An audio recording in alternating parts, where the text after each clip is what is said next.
मराठवाडा आणि कोकणाला पावसाचा येलो अलर्ट देण्यात आलेला आहे। कोकण, मध्य महाराष्ट्र आणि मराठवाड्यामध्ये पुढील 3 दिवस पावसाचा अंदाज वर्तवण्यात आला आहे। विदर्भामध्ये गेल्या 4 ते 5 दिवसांपासून अवकाळीसह गारपिटीचा मारा होतोय आणि अशात आता मराठवाडा आणि कोकणाला येलो अलर्ट देण्यात आलेला आहे। पुढचे 3 दिवस हा येलो अलर्ट असेल आणि याच विषयीची अधिक अपडेट घेऊया। सचिन जिरे आपले प्रतिनिधी सध्या आपल्या सोबत आहेत। सचिन, एकूणच चिंता वाढवणारी ही बातमी आहे शेतकऱ्यांसाठी।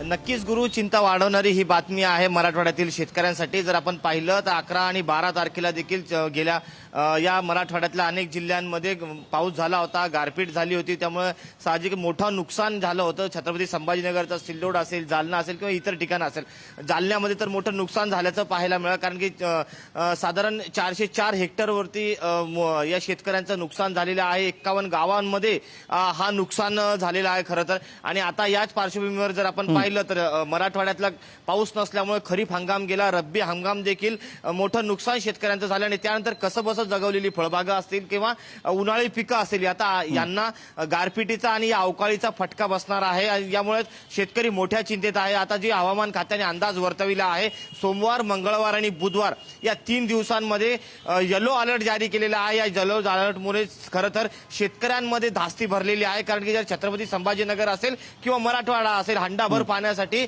नागरिकांना वन भटकंती करावी लागत आहे। जनावरांसाठी पाणी दिवसभर शोधावं लागत आहे, अशी परिस्थिती सध्या मराठवाड्यात आहे। एकीकडे पीक कसं जगवायचं हा प्रश्न आहे, दुसरीकडे हातातोंडाशी आलेले फळबाग। त्यामुळे शेतकऱ्यांसमोर की चिंता, शेतकऱ्यांसमोरचे प्रश्न हे काही सुटत नाहीये। धन्यवाद सचिन या सगळ्या सविस्तर माहितीसाठी।